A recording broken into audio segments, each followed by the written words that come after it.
troisième et dernière question qui était mentionnée par Steven, c'était quel était le listing complet des étapes pour le recrutement. Je vais te donner là à l'oral. Tu avais proposé, Steven, de faire un article, mais on ne fait pas vraiment d'article ou un email. On fera peut-être un jour un email ou un contenu là-dessus. Voilà, sachant qu'on ne va pas non plus essayer de dire que Marketing Mania est l'expert du recrutement. Je veux dire, j'ai recruté 3 personnes à plein temps. Et ça fonctionne bien et ça fonctionne pour nous. Et je pense que pour les gens qui se reconnaissent dans ma manière de faire, c'est intéressant. Voilà, donc ce que je te conseille de faire, c'est de lire le livre sur lequel moi je me suis basé pour définir ce process, qui s'appelle Who.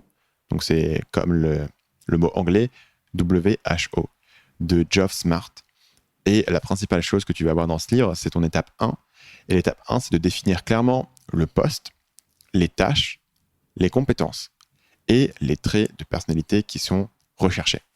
Et ça, c'est un travail que beaucoup de gens ignorent. Ils ont une notion plus ou moins précise de la personne qui recherche et du poste et des tâches qui vont être faites.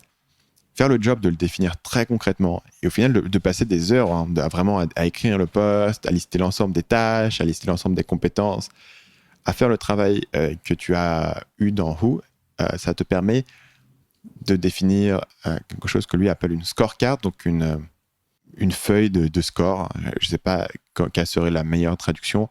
Imagine que tu es au mini-golf et que tu as une feuille où tu écris les scores. C'est cette idée.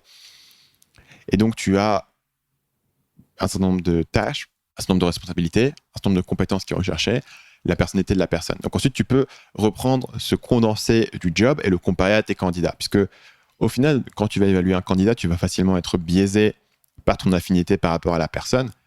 Mais ça m'est arrivé plusieurs fois d'avoir des candidats avec qui j'avais une bonne affinité, qui étaient des gens cool et que j'appréciais, que j'avais envie d'aider, mais qui ne correspondaient pas au job. Typiquement, on avait le cas d'un candidat qui était vraiment quelqu'un que j'appréciais personnellement, que je trouvais qu'il y avait une super énergie, un très bon mindset, etc. Mais n'avait pas vraiment ce sens du détail que je recherchais. Et quand je voyais par rapport à ma scorecard, je me dis, bah voilà, les 3 compétences que je cherche ici, c'est rigueur, sens du détail et empathie. Cette personne a beaucoup d'énergie, beaucoup de mindset, beaucoup de volonté, beaucoup d'ambition. Mais sur ces 3 éléments particuliers que je recherche pour ce poste en particulier, c'est pas la meilleure personne. Et ça te donne une objectivité, notamment de le faire en amont. Ça te donne un point de référence et un document sur lequel tu peux te référer. Et si tu dois prendre des décisions avec plusieurs personnes au sein de la décision d'embauche, ça te donne aussi une base sur laquelle tu peux discuter. Étape numéro 2, et je mentionne bien sûr qu'on a beaucoup d'étapes dans notre processus. Il y a 7 étapes dans notre processus qu'on a utilisé parce que on a beaucoup de candidats, donc il y a besoin de les filtrer. C'est le filtre anti-touriste, ce que je t'ai donné tout à l'heure. C'était une question qui est facile à résoudre si tu lis les instructions, mais qui va éliminer tous les gens qui ne lisent pas les instructions. 3e étape, le questionnaire. Et ici, on avait fait un seul questionnaire. Si je devais refaire, j'en ferais 2. Pourquoi ? Parce qu'on avait un questionnaire qui était long, qui prenait du temps à répondre et qui prenait du temps à lire. Et en fait, on s'apercevait parfois qu'en lisant la première question, on s'apercevait que cette personne, elle n'avait aucune chance de passer. C'est-à-dire qu'on avait des gens qui n'avaient pas un orthographe qui était bon, qui n'avaient pas une ponctuation qui était correcte, qui n'avaient pas une réflexion qui était profonde. On s'en apercevait en 2 secondes. Et au final, on avait fait remplir à cette personne tout un long questionnaire qui n'était pas forcément nécessaire. Donc, on aura un questionnaire premier qui serait une manière de filtrer les gens, non plus les touristes qui lisent pas les instructions, mais cette fois-ci, les gens qui n'ont pas les compétences de base qu'on recherche. Et si je dirais qu'on aurait 3 questions au maximum et on aurait un score de pass ou fail. Donc, les gens sont soit éliminés à cette étape, soit ils passent à l'étape suivante. Je dirais qu'une question type ici, c'est voilà, un email, répondez à cet email client. Et essayez de réfléchir à votre propre réponse. Et on voit directement les gens qui ont vraiment réfléchi à la situation du client et qui ont vraiment tapé une réponse claire et bien communiquée et polie et sans trop de fautes d'orthographe. Et les gens qui ont à peine pris l'effort de sortir les doigts et de répondre à la question. Donc, on peut filtrer beaucoup de gens en fait avec 3 questions très simples qui disent est-ce que cette personne a les compétences de base pour qu'on ait envie de la faire passer à l'étape suivante. Et ensuite, étape numéro 4, on a un 2e questionnaire. Et là, on va faire ce que nous, on a fait dans notre seul questionnaire cette fois-ci, c'est-à-dire chercher qui sont les candidats excellents. Et là, on va avoir beaucoup plus de questions et on va noter les candidats sur une échelle de 1 à 5. Et dans le processus de recrutement que nous, on a fait, en fait, on était 2. Du coup, Paul a fait l'ensemble des réponses, a lu l'ensemble des réponses et a noté sur 1 à 5. Et moi aussi, j'ai noté de 1 à 5. Et on a fait une moyenne. Et en fait, les gens qui sont passés généralement à l'étape 2 sont les gens qui, aux yeux de Paul et de moi-même, avaient eu un 5 parfait partout. Donc, il y avait des gens qui avaient 4,5, mais soit ils avaient 4,5, soit ils avaient 5 pour passer à l'étape suivante ici. Donc ici, on va uniquement sélectionner les gens qui sont excellents par rapport à nos critères. Et bien sûr, ici, les questions qui vont être incluses dans le questionnaire viennent directement de ton scorecard qui a été défini dans l'étape numéro 1. Donc, si dans ton étape numéro 1, tu as un truc qui est « je veux une personne qui réfléchit de manière rigoureuse, qui a ce sens du détail », tu vas mettre en place des questions qui vont tester pour ça. Si tes questions, c'était comme par exemple dans l'assistant éditorial qu'on avait, la capacité à réfléchir de manière créative et à trouver de nouvelles idées, on allait poser des questions du type, voilà, à ton avis, quelles seraient 3 bonnes idées de vidéo pour la chaîne YouTube Marketing Mania?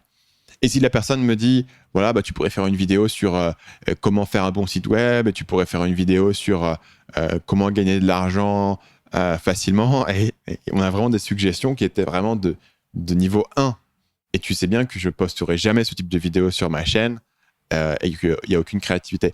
Et en ce moment, on avait des gens qui nous disaient, tiens, voilà, j'ai vu telle pub et je trouverais que ça c'est intéressant de l'analyser, ou des gens qui allaient vraiment chercher. Donc, on pouvait ici voir qui étaient les candidats excellents qui répondaient parfaitement aux questions qu'on leur avait données. Et je pense que c'est en un sens plus juste de le faire dans un questionnaire comme celui-ci que de le faire dans un entretien directement, parce qu'un entretien, encore une fois, c'est biaisé envers les gens qui sont très à l'aise pour répondre sur le tas à une question qui leur est posée. Donc maintenant qu'on a nos candidats excellents, on va les faire passer au projet de test. Et le projet de test, on va seulement accepter entre 1 à 5 personnes grand maximum. En l'occurrence, on en avait 3 par poste. On va ensuite trouver les gens qui ont fait les meilleurs projets de test et leur faire passer un entretien. Parfois, on va faire passer un entretien à toutes les personnes qui ont soumis un projet de test. Parfois, il y a un projet de test qui est au-dessus des autres et on va faire l'entretien en premier. À ce stade-là, on sait énormément de choses sur la personne. Donc, le niveau de pression qui se trouve dans l'entretien, le niveau d'enjeu qui se trouve dans l'entretien est largement inférieur à ce que tu trouves généralement dans un job.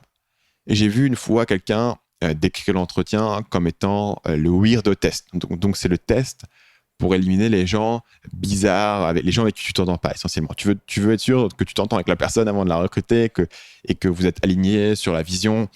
Et tu veux aussi gagner un sens de ses motivations et de ce qui la pousse vers l'avant et de ce qui lui donne envie de travailler avec toi. Et tout ça, tu l'auras bien mieux dans un entretien.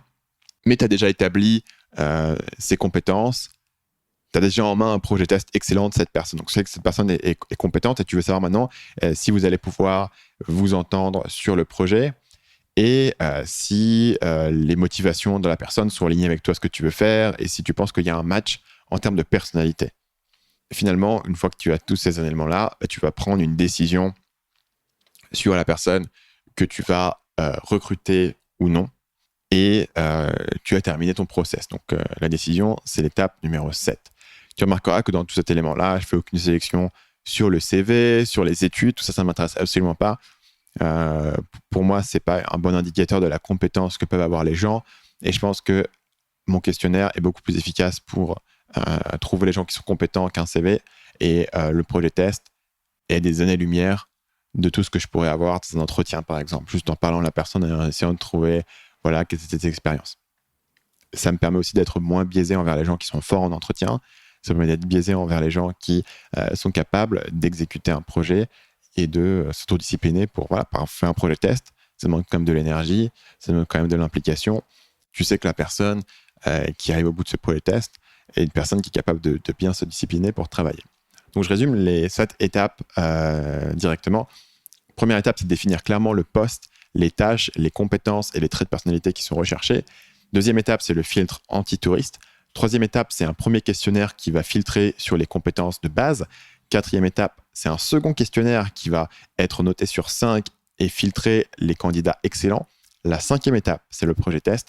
La 6e étape, c'est les entretiens. La 7e étape, c'est la décision.